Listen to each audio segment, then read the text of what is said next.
Packers fans, stay up to date on all of your Packers news this season via our newsletter.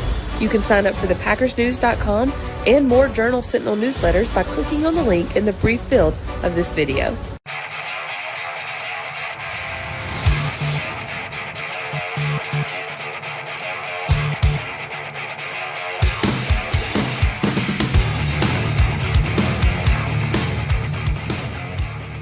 Hello, Packers fans. Welcome into the Green 19 podcast from JS Online and PackersNews.com. I'm Kassidy Hill, joined as always by Tom Silverstein and Ryan Wood here at Lambeau Field, where it's Thursday, but it's Wednesday, and it's kind of almost Friday, but not.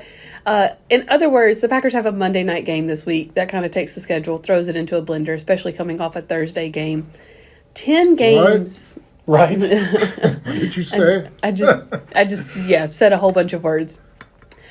So all in all, they will have 10 days to prepare for the Raiders when it's all said and done. However, we saw on a recent Monday Night Football game with the New York Giants that 10 days doesn't mean squat if you've got that long to prepare. We talked to Jordan Love today. He talked a lot about the things that Matt LaFleur and Tom Clements wanted he and the offense to focus on individually with these extra days. If you're Jordan Love, if you're the Packers, Spoon, what are you focusing on sort of individually? Well, first let me say, nobody needs 10 days to prepare for the Raiders. And Famous last words. And the Raiders probably don't need 10 days to prepare for the Packers. Right. You know, like 1-3 versus 2-2, like just play it. You know, they should have just had them play on Wednesday or something like that. That could happen now. Starting yesterday, which was Wednesday, there is a college or NFL game every day of the week until after Thanksgiving. Oh my gosh. 55 really? Straight days. Wow. Yeah. Oversaturation. Yeah, it is. No such thing. What was the question you asked me? What are you working on individually if you're Jordan Love with these extra days? That's a good question. I guess number one, I would be trying to get my chemistry back with Christian Watson. Mm-hmm. Number one, that's like bottom line. Figure out how he's going to be used, and that's, of course, up to LaFleur. But they should be working on things that sort of leverage off of Christian Watson. And, Aaron Jones, too. I don't know what I would say, go to the net and improve your accuracy or, throw it deep balls 50 times a day. I don't think there's one thing you can point to. I think the guy has been kind of what we thought he would be through 4 weeks. Mm-hmm. And what you're waiting for is when is that next step going to be taken? And I didn't really expect it to even maybe happen this year. I don't know. So I have a hard time pinpointing one thing that he should be improving on. You say go to the net, it makes me think of the Godfather quote, go to the mattresses. Like, that's what he's got to do. I did ask him, though, what is the one thing? Because he said, LaFleur specifically said, everybody pick one thing. So I asked him, okay, what was your one thing? And he said completions. I've got to, just find those completions. That's the most important thing. And that's different than accuracy. Mm-hmm. That's like find the check down when everything's covered. That's like take the short completion when it's there as opposed to going down the field. So, I think that's not a bad answer. Well, completion percentage is about the one thing that he's really not done well, and it's not all on him. He's thrown to rookie receivers too, so it's running the right route. It's being on time and having chemistry in general with the passing game. I actually think they might take a different route, though. I think what's the young quarterback's best friend is a run game. And it's been completely AWOL. It's been completely missing. John Runyon told me that before their practice today, this is Thursday, that Matt LaFleur took the offensive line aside and said, we're going to get back to the run game. It was, in hindsight, it was a really bad way to start a game to call 6 straight dropbacks against the Lions, especially that defensive front. This is an offense that hasn't had chance to give Jordan Love his best friend, the run game, because they've been in a big hole in the first half each of the past 2 games. When that happens, it's hard to stay with the run. But the way they came out against Detroit, and really paying no service to the run game. The veteran unit on this offense is the offensive line. And since OTAs, they've been talking about how this offense needs to run through the offensive line. It's rookie receivers. It's a first-time starting quarterback. They need to get back to the run game and really give it a chance. If it doesn't succeed at first, you have to stick with it. That's how you stay on schedule, down in distance. And it sure sounds like they recognize that. And there's been some aggravation in the offensive line to not really be given the run game a chance. Can I say something that's maybe rude? I don't know what the word would be. Mm-hmm. I've heard the song and dance from Matt LaFleur before. Yeah, and I heard it from Mike McCarthy for many years before that, too. Right. You know, it is, it kind of, you like, it hits you and you're just like, okay, whatever. You know, sure, you're going to run the ball 6 straight times. I agree. They should have, Leroy and I talked about it on a video. Like, so what did you get out of throwing it 6 times that you couldn't have got out of running it 6 times? And if you would have run it 6 times, you would have at least told Detroit, okay, we're committed to it, and you better come down and respect it, and then we'll put it over the top, on play action. But once you pass, all you did was say, we can't block Aiden Hutchinson. You just proved to them that you couldn't block Aiden Hutchinson. And about that whole song and dance, it's the same thing that's befuddling why they can't do it now that it's been in the past, is because they have Aaron Jones. He's a good back. Like, he's a guy you want having the football in his hands. And in the totality of his career, there might be a reason why Aaron Jones at age 28 still has that spark that a lot of running backs don't have at the same age. I mean, they've done a good job of preserving him for late 20s. And that's a position where you usually fizzle out at this point. When Aaron Jones has been healthy, he hasn't been fizzling out. What's harder for me to understand, at least this year, he's going into what could be his last year here. This is the time where we don't know what the future is for Aaron Jones. This is the time with a new starting quarterback. You want it in his hands as much as possible. It's not about tapering snaps and carries at this point. It's about making sure that you maximize what he is to your offense. So that's what they need. They need to get the ball to Aaron Jones, and it needs to happen this week. It needs to happen this season.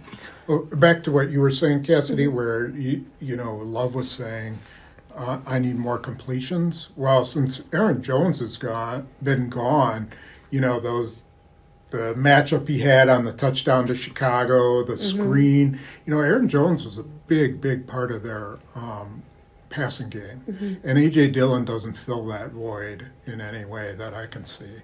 Aaron Jones does. So that, like, having Aaron Jones on the field probably increases your passing completion percentage 5 to 10 points. So that's going to be big, I think, to have him back on the field. Let's go back to the 6 straight dropbacks versus Detroit. And this is not to spend time recapping a Lions game that we've already recapped. I feel like that could directly impact what we see them do on the first couple of drives versus Vegas. The 6 straight dropbacks, some of those were because they were so behind the chains, correct?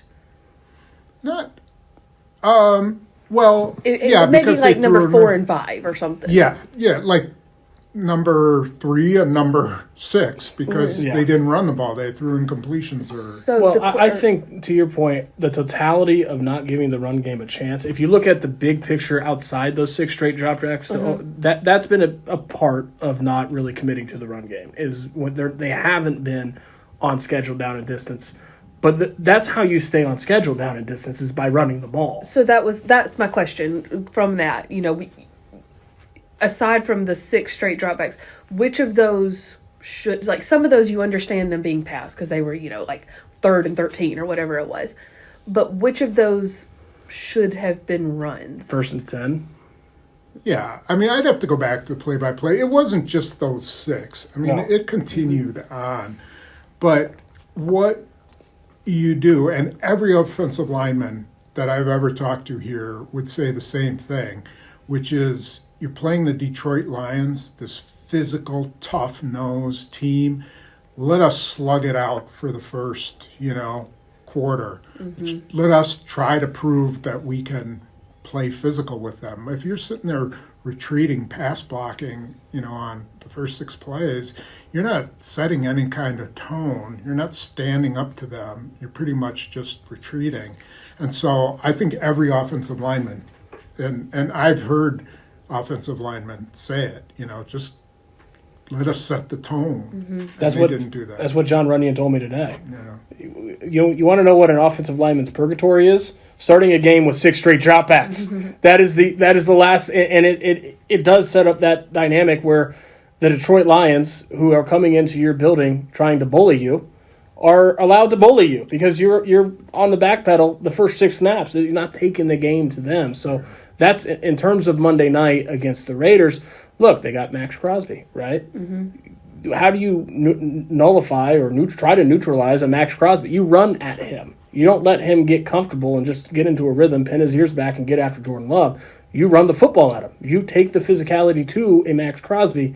That's what they have to get back to. Glad you brought up Max Crosby. Let's talk about him. Although this is such an aside, but when you were saying like the attack versus retreat, all I can think about in my head is that song from the Hamilton soundtrack where it's the general that nobody likes and it's like attack, retreat, attack, retreat. Yes. And it's just like the callback and they both are saying it. Anyways, Max Crosby.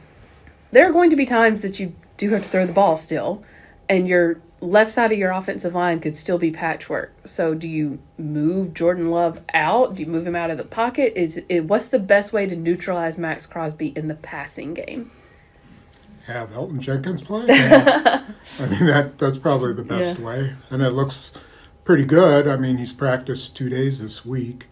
And the guy must be the fastest healer on the face of the earth. He must have some really good... He came back from that ACL quick, too, didn't he? Yeah, he did. He's got that Balaga streak. There's some guys that are like built like the Wolverine. They heal really fast. Balaga was one, and Elton Jenkins is not. Yeah, exactly. He drinks his pasteurized whole milk, He's on that Aaron Rodgers ankle Achilles. Grass-fed. Yeah.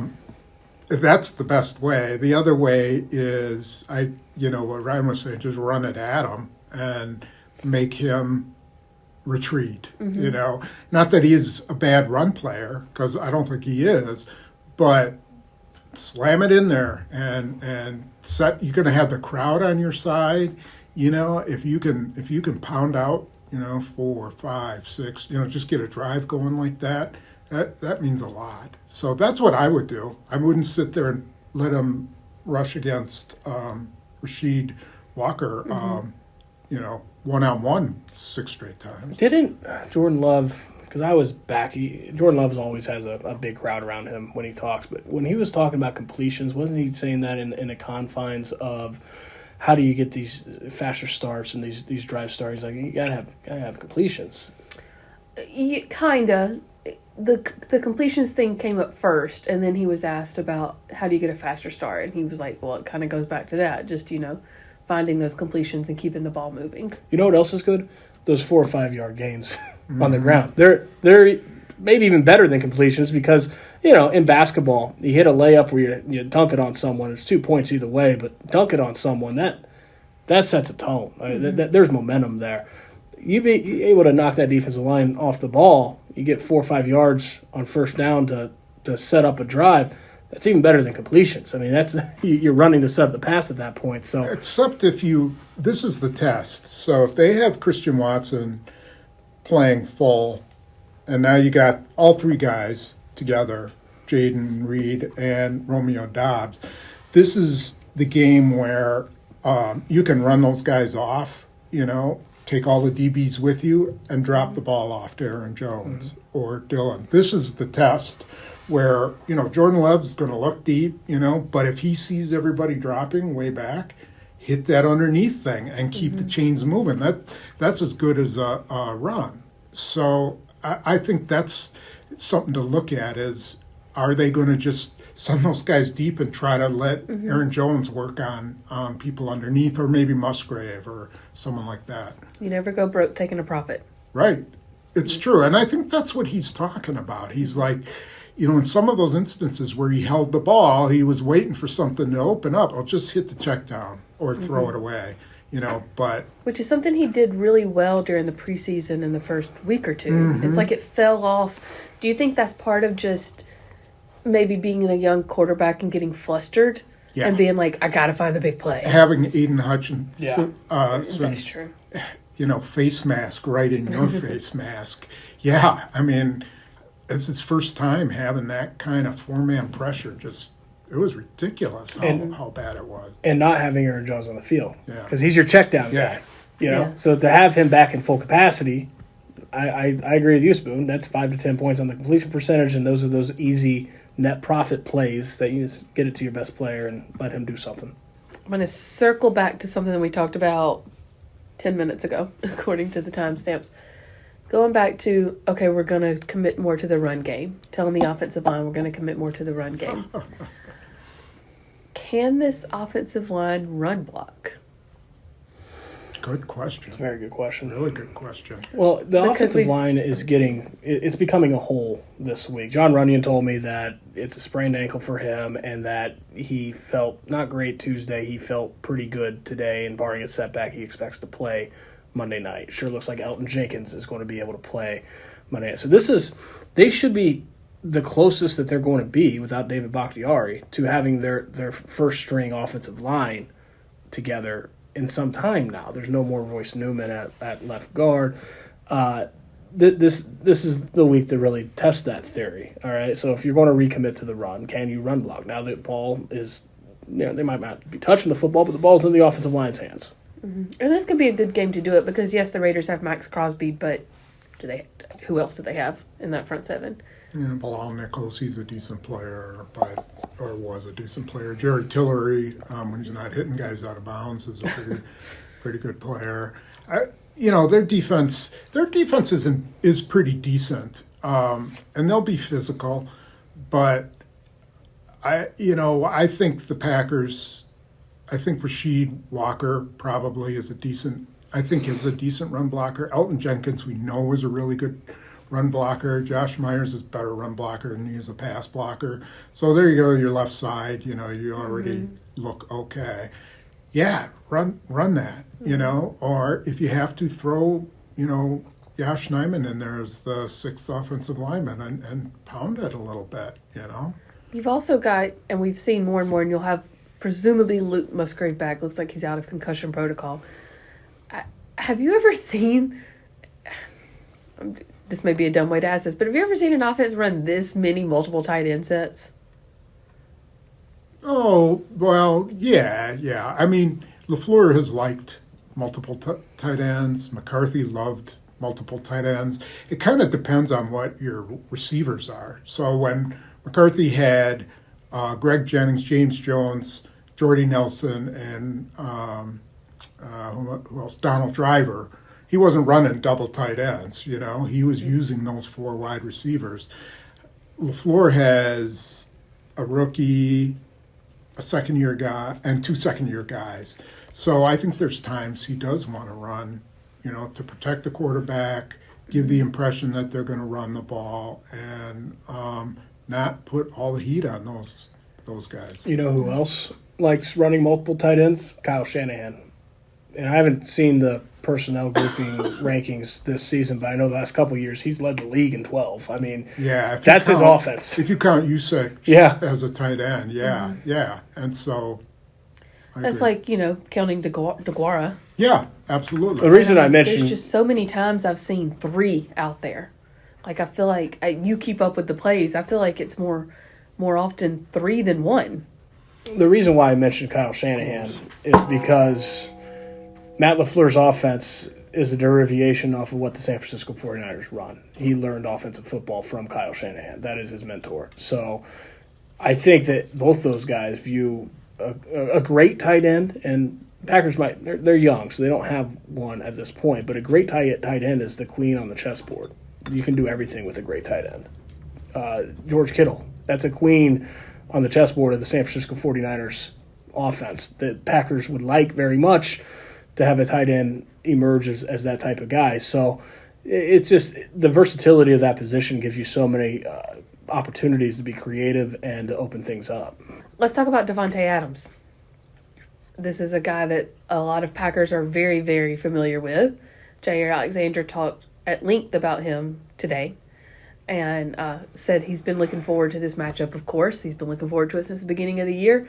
In fact, he and Davante, because you know who you're playing, even if you don't know when, you know that early on. So he said at the Pro Bowl this year, he and Davante joked about, Davante told him, I'm going to take the week off before we play y'all so I can be fresh. And Jaire said, well, then I will too. And we said today, we were like, okay, well, you did. And he was like, yeah, I did. Yeah, he did. Which makes me almost wonder if, like, the Lions game he could have played. I'm sure That would be sad if that were the case. Yeah, I think he was, like, joking when he said that's why he didn't play versus the Lions.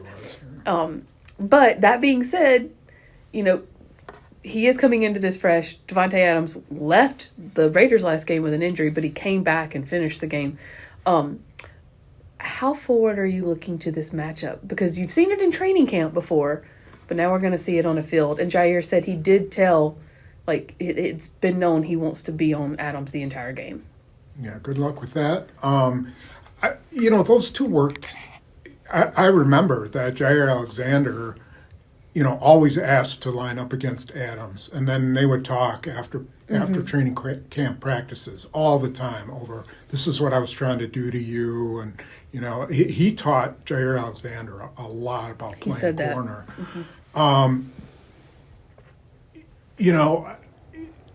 It's just, if you go into that game and you don't double Davante Adams, you're an idiot. Yeah, I'm going to leave out the other word, but you're an idiot, because I don't care. Jaire Alexander can't cover Davante Adams 99 times out of 100. Maybe he can do it Right.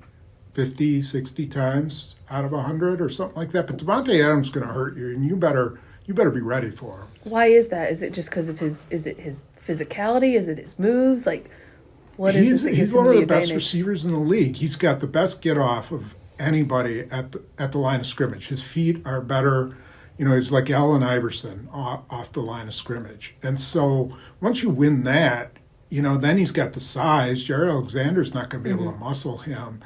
I would cloud cover him all day long. Maybe do what the Ravens did. I was about to bring that up. You remember that? Yeah. They had 3 guys on him. Yeah, they did. So, I don't know, but I would certainly worry about him a lot. The name that you just mentioned, Allen Iverson, he's taught Aaron Jones a lot about route running. You can see, and Aaron Jones is a running back, it's a different position, but you can see, and Aaron Jones talked about this today, influences, and there's a few running backs in this league that care about route running like Aaron Jones does, influences of that in his game. And Aaron Jones said, hasn't been able to pick up everything that Davante Adams had to teach, because, even receivers don't. But one of the big things was playing the game from a route running perspective like a basketball player. And that's what Davante Adams' game is. The fluidity in his game, the freestyling, it's very akin to, and both those guys, Aaron Jones and Davante Adams, have deep basketball backgrounds. If you look at the move, Davante Adams wanted to go to the Raiders to join up with Derek Carr. And that very much did not pan out the way either of them could have expected, because Derek Carr gets benched in the first season, and Derek Carr's in New Orleans now. But a byproduct of Davante Adams breaking away from Aaron Rodgers' shadow was giving him the chance to show that he doesn't need a quarterback to be Davante Adams. He doesn't need a quarterback to produce the way that he can and be one of the best receivers in the league. He has had the mantle as the league's best route runner for years now, and it's something that, regardless of the quarterback situation, he still has. And this, if you start talking about Davante Adams as a potential Hall of Famer, what he's been able to do with the Raiders is as important as anything else, because for him to All-Pro last year, 1,500 yards, another great start to this season. When you don't have Aaron Rodgers throwing you the ball, you don't even, Aiden O'Connell or Jimmy Garoppolo, that's proved that he is that guy. He is the top shelf of the top shelf. Who was making who look better? Was Adams making Aaron Rodgers look better? Maybe. I threw it out in my column this week that if the Raiders toss it in this year, and I'm Brian Gutekunst, I would try to get Davante Adams back. I would try to get a give him one of those second-round picks and try to get him back. I don't think it's going to happen, but I would try.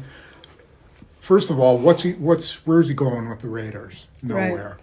Second of all, he can come back here, and he's within striking distance of every receiving record, including Don. He'd have to have 27 touchdown receptions to beat Don Hudson and be the all-time, and that would be like the most phenomenal record ever. I don't know if he wants to do that. I don't know if he's still pissed at the Packers over the way it went. He's got $35 million base salary in 2024. All those things stand in it, but I just dangle it. Yeah. Why not? You bring him back, and all of a sudden your wide receiver room has, experience. It has the best receiver. I imagine, what would you do if you're a defensive coordinator and you had to defend against Davante Adams and Christian Watson? Right. Here's what I wonder. If you got that second-round pick that you're willing to dangle out there, do you do that for Davante Adams or Jonathan Taylor? Right. I threw that out there, too. Jonathan Taylor scares me a little bit because of the number of carries he's had. Also, he's a free agent after this year, so you're going to have to pay him. And you got to pay Rashawn Gary. So that's first. Jonathan Taylor's not going to be first on the list of guys you're going to pay. Pay him less than Davante Adams will be making, though. Davante Adams would do $16.7 million, but Taylor's going to want a long-term deal. Mm-hmm. He's only 24 years old. Mm-hmm. I would wait and see what he does in the next. I'm assuming he's going to play right away for the Colts. I don't know for sure. I know he's practicing this week. And if he looks like himself, then I would consider a second-round pick. Reason I wonder is the future of the Packers receiving position looks a lot more promising than the future of the Packers running back position. Now, right now, who's a better player? It's Davante Adams. Right. Davante Adams is a better player than Jonathan Taylor. That's why he would make more.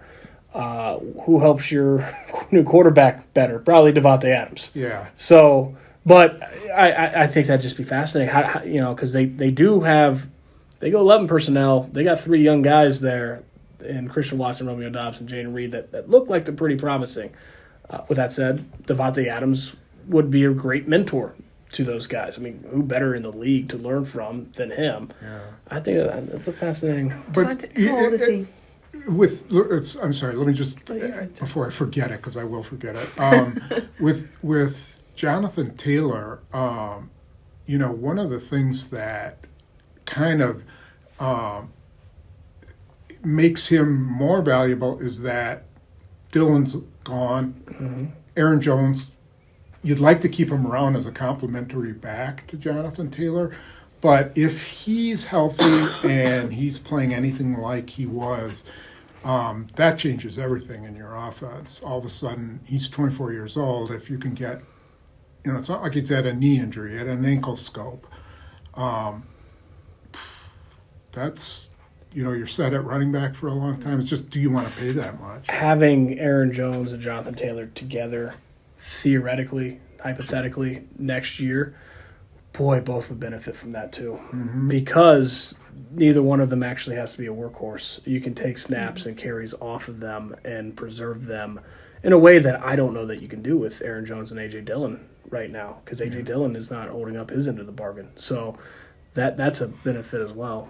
I just think that second-round pick, you got that extra pick from the Jets, see what you can do. I mean, it could change this season. And then I think, we've talked about, I know you said it a lot, that they're building for 24, but the way you build for 24 is to have a good 23. Yeah. Is build some momentum like they did in 2009.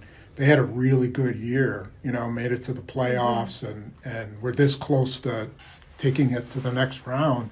And then they put it all together in 2010. So I think this year is a really important year for them. And that second round pick from the Jets could end up being a good pick. Absolutely.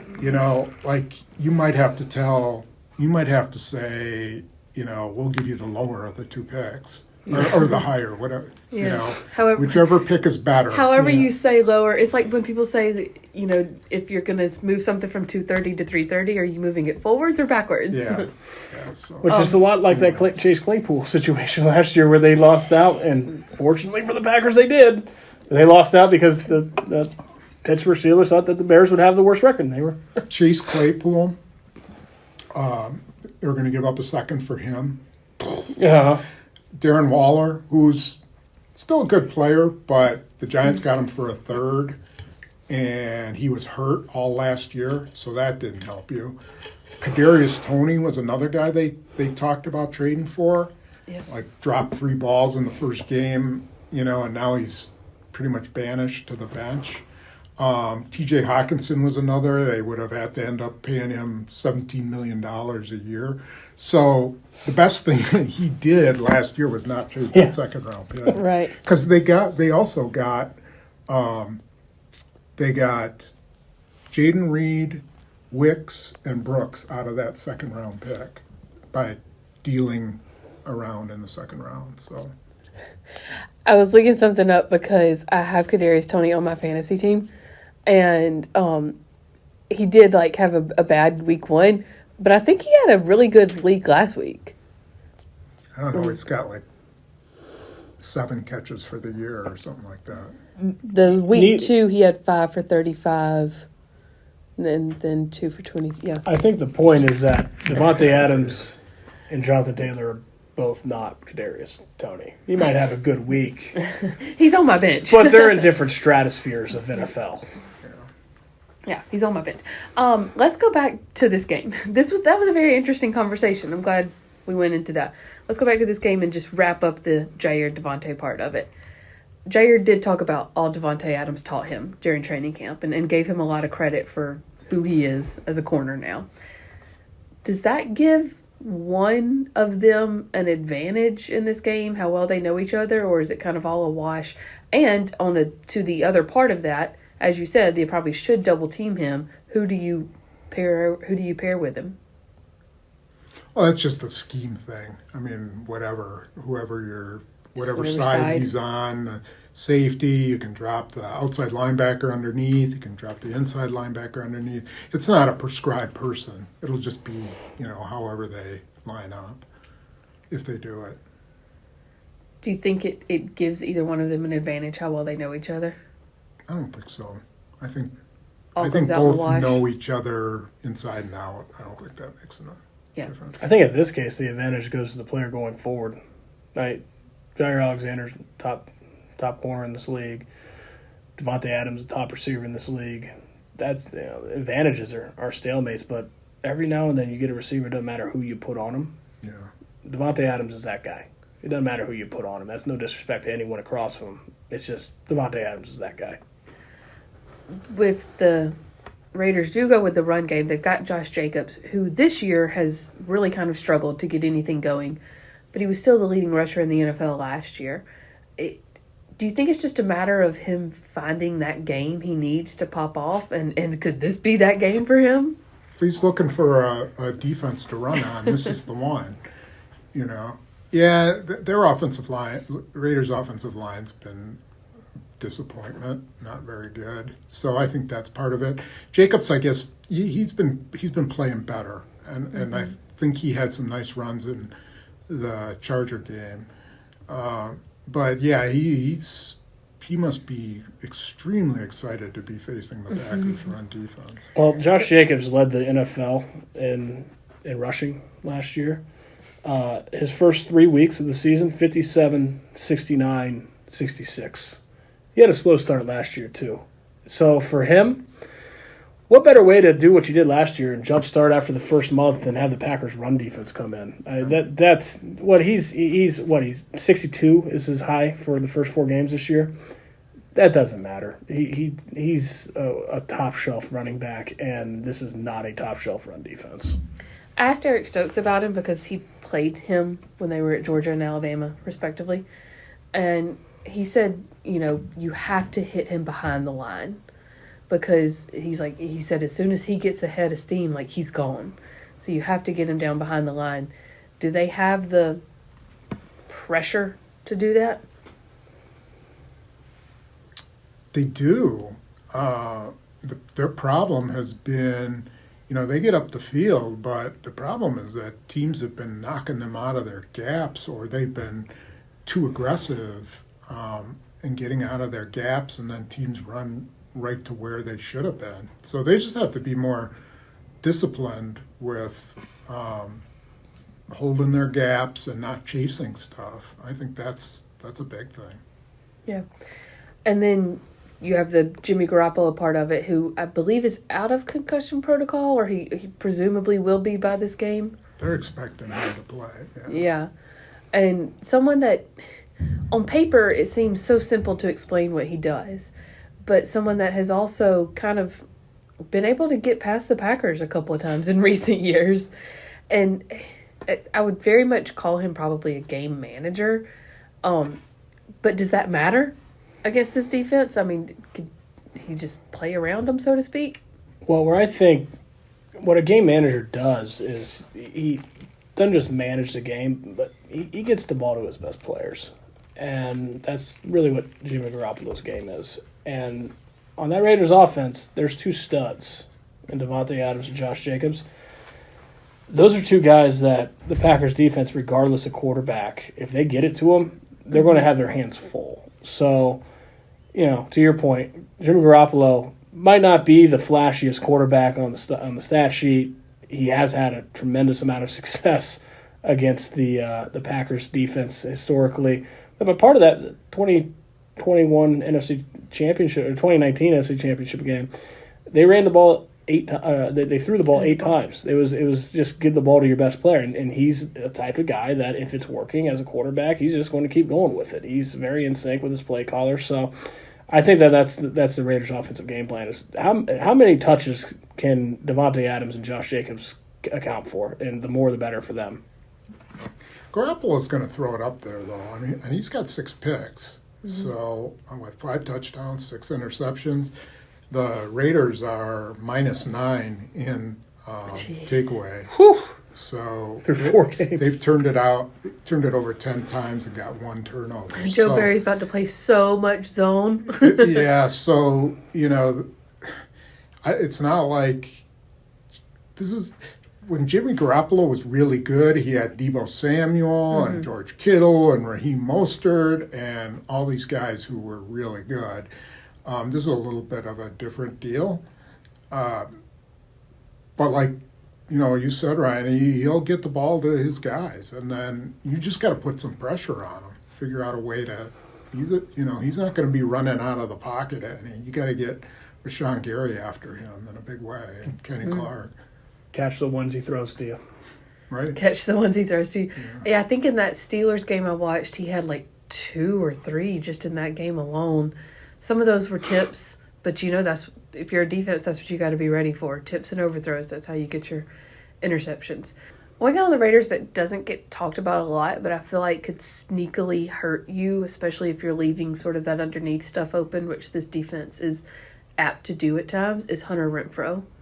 Like, he can, leak out, pick up a little, 6-yard pickup in the flat, and I mean that's another guy that he can, Garoppolo can just kind of dunk it down to and can hurt you. Is that a concern if you're the Packers defense? For some reason, he's been missing in action this year. Yeah. They're not throwing it to him, and I don't know why.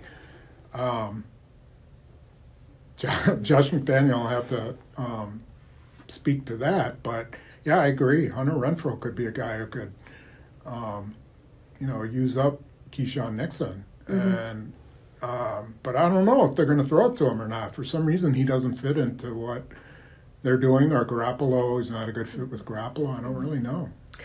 Going back to that Steelers game, I think the announcers had even made the comment where is Hunter Renfrow?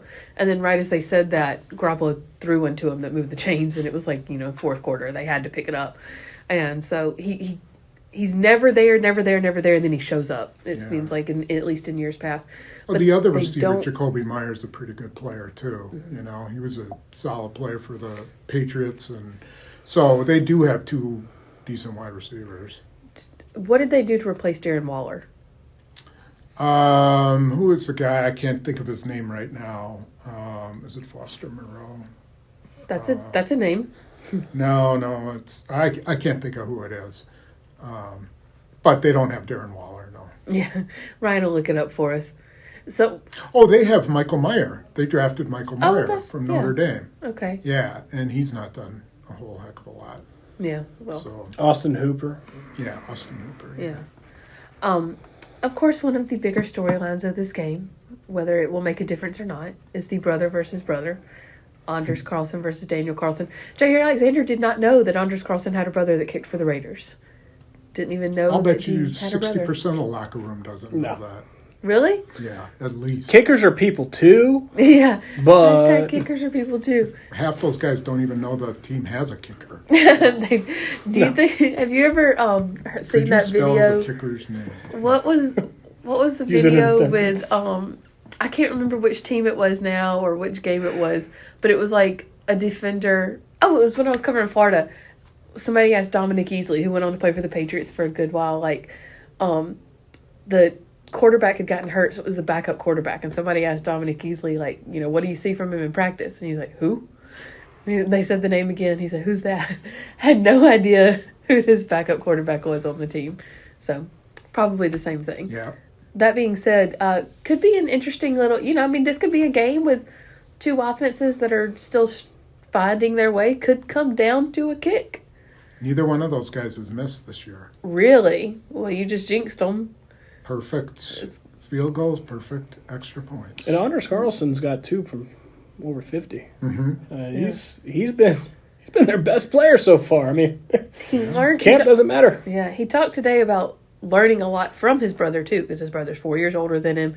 He watched what he did to become a solid kicker in college and then the NFL, the struggles he went through early on in the NFL before he joined Rich Bisaccia and the Raiders. And he's, he talked about learning from what he did to kind of set himself up. So could be an interesting one. He said his parents are patchworking together some jerseys, and his brother is coming from Sweden to see them play.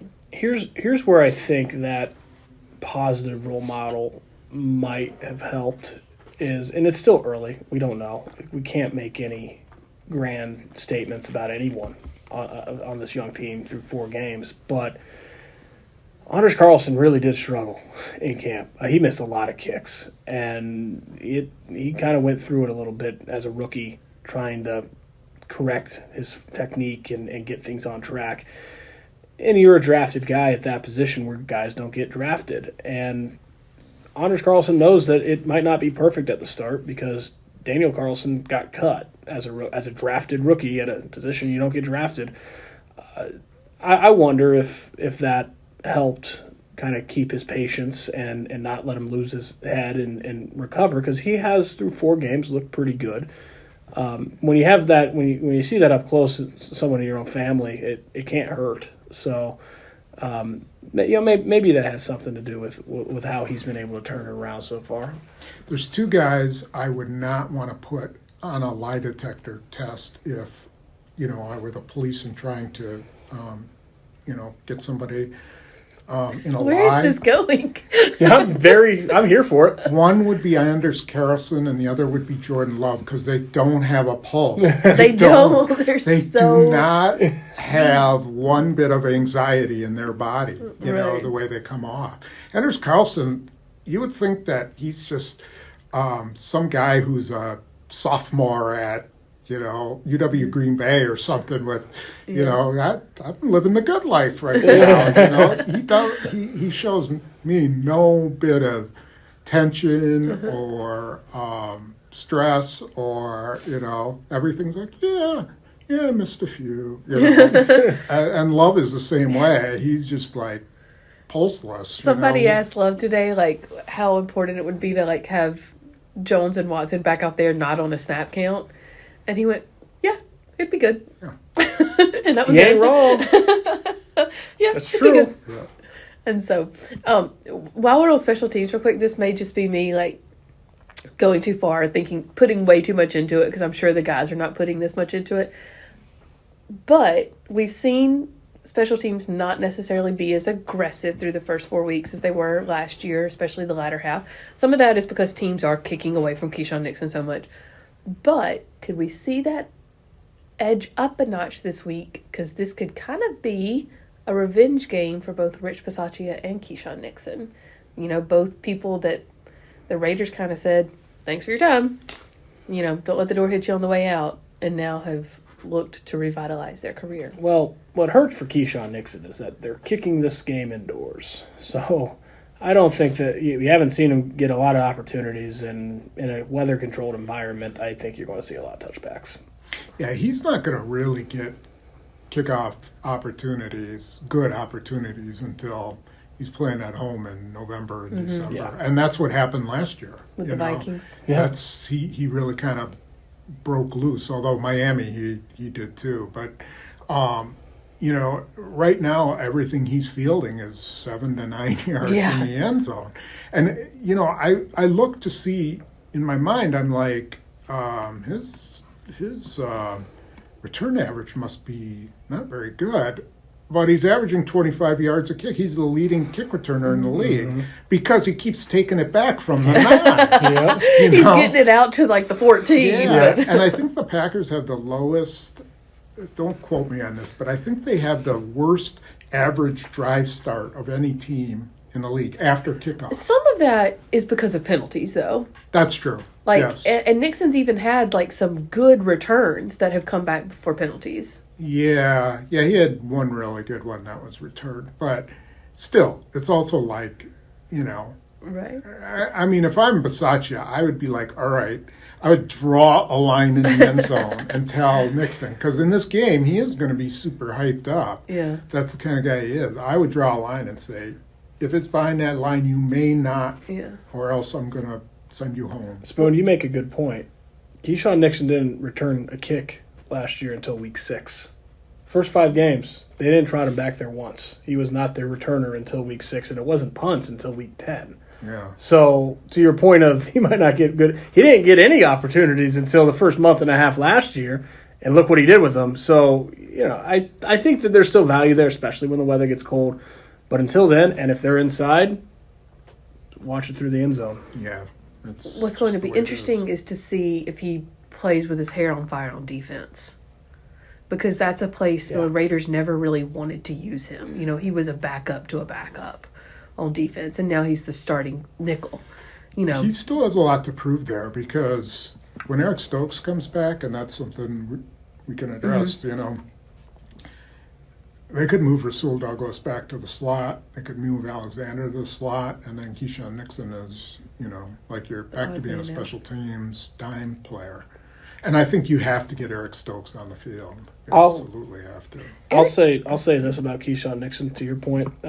Talking with him a week ago, he said straight up that when he was with the Raiders, he felt like they were treating him like a robot and were not willing to let him do all the things he felt like he could do, and that he's gotten that opportunity with the Packers. I mean, shoot, 2 games ago, he got a handoff on offense. Like they have been much more creative and much more willing to use him to the maximum that he could. So yeah, he was a week before the Lions game. He was very fiery about the Raiders still, and we won't even talk about the Raiders, but he still harbors that. Yeah, and Keyshawn Nixon, like infamously, won't talk about opponents before the game. But you know, part of you does have to wonder, going back to the familiarity thing with like Jaire and Davante, he knows these guys because he was probably on scout team a lot in practice. So you know, he probably knows what Hunter Renfrow does if he is used. You know, he knows this offense, this team. It's going to be interesting to watch. Talking about Eric Stokes, he spoke earlier this week because he came off PUP, so he was finally available. Well, he's not off a PUP yet. He's in the 3-week window. Sorry, yeah. They have 21 days from the first day he practiced, correct? Correct. Which was Monday. He got swarmed on Monday in the locker room, of course. That's Tuesday.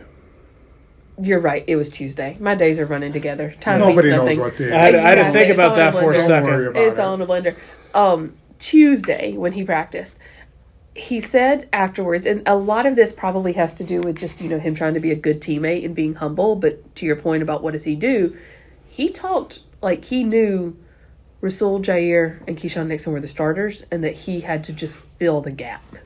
And basically said, you know, I've told them, use me in dime, use me on special teams. I know that those three are out there just wherever you need to use me behind them. And so, I mean, how much of that do you think is him trying to be a good teammate, or how much do you think that that's the plan? I even asked him, I said, that's a humble approach to take. Especially for a first rounder. But how long is that going to last? Yeah. I mean, come on. In his mind, he's a starter. He was a starter last year. What the Packers defense needs is for Eric Stokes to return and play like Eric Stokes of his rookie season. That would go a long way. Not like Eric Stokes of before he got injured last year, because he was not playing well. He's been very open about that. He said there's a bad taste in his mouth because it wasn't just that his season ended week 9. He was not his best before then. But they need him to return to the player he was as a first-round rookie, because he looked awfully promising. And if he does that, he can have any role he wants in this defense, because he was pretty good that first year. So one note on Eric Stokes, apparently he had been running full speed since camp started, but he had a pair of hamstring injuries that delayed his process. He said, and I thought it was very interesting, he said that one of the low points for him, it was very hard when Rashawn Gary returned for week 1. And he said, that's not saying anything ill about Rashawn Gary. They're not only teammates, they're close. They rehab together, but both had their seasons end last year, the same game at the Detroit Lions, week 9, early November. Rashawn Gary was able to not have any setbacks and return and has looked very good in the first 4 games. Eric Stokes wants a piece of that. It's not easy when you're having setbacks. He's hungry to get back on the field. So I wonder how long that'll last, because the Packers defense needs him to be Eric Stokes of his rookie year. I thought it's interesting too how open he's been about how bad, quote unquote, he played in the first 9 weeks last year. He's broken it down. He's been willing to admit it and address it and talk about it. Spoon, do you think what we saw in him through those first 9 weeks, is that a sophomore slump? Is that, teams maybe going after him a little bit more? Or how fixable are those issues? It's a good question. The I guy only can ask run. good questions. Yeah, that was a good question. The guy can run. We know that. He's big. He should be able to force. To be honest, I can't even remember whether he's good as a run defender. He should be able to tackle.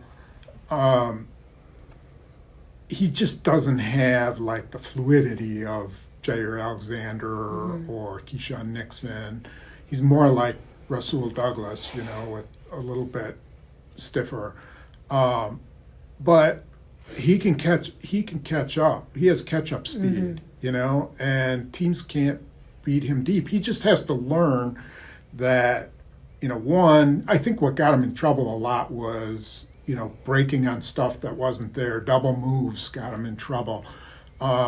He just has to know that he can get deep, stay underneath, and don't keep giving up like the, 15-yard outs and slants and things like that. Get up and be aggressive. While we're on the subject of secondaries, I'm also interested to see what Douglas looks like in this game, because he spoke a lot on Tuesday, yes, about how hard he took the Lions game, and, about how he played as the game went on, about things the Lions did to target him specifically, and how hard he took that. And this is a guy that normally just lets stuff kind of roll off of him. So I thought it was notable that he admitted how hard he took that loss. Oh, that's interesting. I'll tell you this. I didn't talk to him Tuesday. I talked to him right after the game. I've never seen him like that after a game. He was taking it hard. Yeah. And, he got beat a couple times. So, and he doesn't get beat a lot. So, but he was, you're right, he was taking it hard. Yeah, I've never seen him like that after a game. That was interesting. So, going to be a lot of interesting storylines out of this game. I almost was going to say fun, but I don't know if it'll be that. I don't know if it'll be fun, but it'll be fun before the game. I've never been to Las Vegas before. I'm a 36-year-old man. I've never been. I can't tell. I remember 2015. Packers went to Oakland, and there's talk that predated their move forever. about going to Las Vegas. I'm counting down like, okay, 8 more years. They come There if they you move are. if they move to Vegas. I have last. So this is finally I'm going to see Vegas. I have never seen so many. Well, the only word to use is naked people just out and about in public as I have in Las Vegas. Oh boy, Just walking Where down the are you sidewalk. hanging out? Well, I mean, they have like something on, but it's completely sheer, or like in a bikini. just and on they're strip or off strip? on the strip, and they're like handing out like flyers for their shows. Oh. And I'm just like, honey, where are your pants? Where are your pants? That's a very concerned citizen of you. I will say though, I'm very excited about going back to the Bellagio because they have a greenhouse just off the lobby in the Bellagio, and that is, I think about that smell all the time. You know how they say like scent is the strongest sense tied to memory? That whatever flowers they grow in that particular greenhouse in the Bellagio is like the most beautiful scent I've ever, like the most, I can't get it out of my mind. So I'm excited about going back there and to see the fountains. Spoon's gonna hit up a blackjack table. If I can find a single deck blackjack table, that'll be. What's your a limit? big- Do you hit on 13? No, Oh, it depends what the dealer has. So not if it's a 6. Can you count cards? I've tried, but I'm not smart enough. He's outing Like I himself. really have, but with you can only really do that successfully with a single deck. Uh-huh. Usually they play with like 5 And usually a decks. partner. No, you don't just need a have partner? to. It's a really easy system. Everything I know about it comes from the movie 21. Do y'all remember that movie? It's a great It was movie. based on a true story about Oh, a yes, bunch of yes. like tech Yeah, students who yeah, figured it out. yep. Yeah. Yep. That and Rain Man. Rain where, Man. he goes in and they play blackjack and he wins a ton. Interesting note that I found out this week. Obviously, NFL players are not allowed to bet. We know that. But they're not allowed to even step into a casino. The Packers are staying out in Red Rock, which is 25 minutes from the Strip, because they don't want to risk the players going to eat and accidentally walking through a casino or, getting into trouble. But yeah. Accidentally going into a cab and winding up at Caesar's Palace. Well, now I know that I will not be walking into a encountering any Packers players in Las Vegas because that is exactly where I What's will the be. story? If Not- you Right. Because I tried to ask Kenny Clark about it this week. I was like, you're a veteran. Do you tell the younger guys this is a business trip, don't leave the hotel? Because New Orleans always gets guys in trouble. Send to play a game in New Orleans, somebody's getting suspended every without fail. So interested, but yeah, they're staying a decent ways away from the Strip. But Thankfully, that rule does not extend to the media. no, but it extends to anyone that works for the NFL. I found out. So if the Packers pay your paycheck or the NFL, you cannot step into a casino. That's why I don't work for the Packers. I've never heard a better argument for independent Said, journalism. don't worry, I'll be there. So if anybody's got $20, Venmo it to Spoon. Tell him if you wanted to put it on black or not. Yeah, He'll take let me care of know. it for Yeah, you. I will. So we will. All of that to say, as it's clear, we will all be in Vegas this weekend along with Pete Doherty for this game. It's a Monday night game. 7:20 Central, 5:20 in Vegas, I believe it is. So I got to get my time zone math updated. Don't give me your scores because that'll be in the Milwaukee Journal Sentinel and Green Bay Press Gazette this weekend. But what is your prediction for this game, Ryan? I just saw the Packers in this young Packers team in their first primetime game, and granted against a much better opponent, but they were at home, and boy, they didn't look ready for it. I'm not real anxious to kind of pick them in another primetime game on the road, and if it is close, the Raiders have the veteran playmakers that could make a difference. Davante Adams in the clutch, Josh Jacobs winding down the clock. They're proven in a way that the Packers don't have proven guys yet. On the one hand, it's going to be like a home game, Yeah. It'll be definitely, to the Packers' advantage. But then I've seen games where they've had tons of people and they go home like someone just kicked their dog. So I'm not sure. I'm kind of leaning towards taking the Packers, but I'm not there yet. I'm not 100% there yet. So a couple things I want to consider. I think looking at these two teams and how they match up, I trust the Packers' potential more, but to your point, I trust the Raiders' floor more. So, it's what is the baseline going to be for each team in these games? Did the Packers play to what we think they can be, or, did they play to what they were versus the Lions and the Raiders? If they're both just playing their basic grinded out game, I think I would take the Raiders.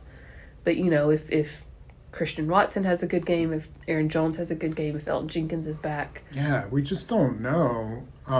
That loss to Detroit just, changed everything. It changed your perception of the Packers. But the Raiders are not as good as the Lions. That's a given. Not even close. Not many teams are. The Lions are the Lions good. are pretty good. Yeah, so going to be an interesting one. Guys, thank you as always. Go right, get ready. We'll see you in Vegas. Spoon will have his live blog going. It will be starting at 6:45 Central. About that, yep. Ish? Yes. Yes. Yep, that's good. And then we will have full coverage for you as well, leading up to the game as well, because we're doing this on Thursday, which is when we normally do it, but because it's a Monday night game, there are still 2 other days of Packers practice, content, locker room coming at you. So we will have full coverage from that as well, and then from Las Vegas on Monday night. Guys, thanks as always. This has been the Green Knight Team podcast from JS Online and PackersNews.com.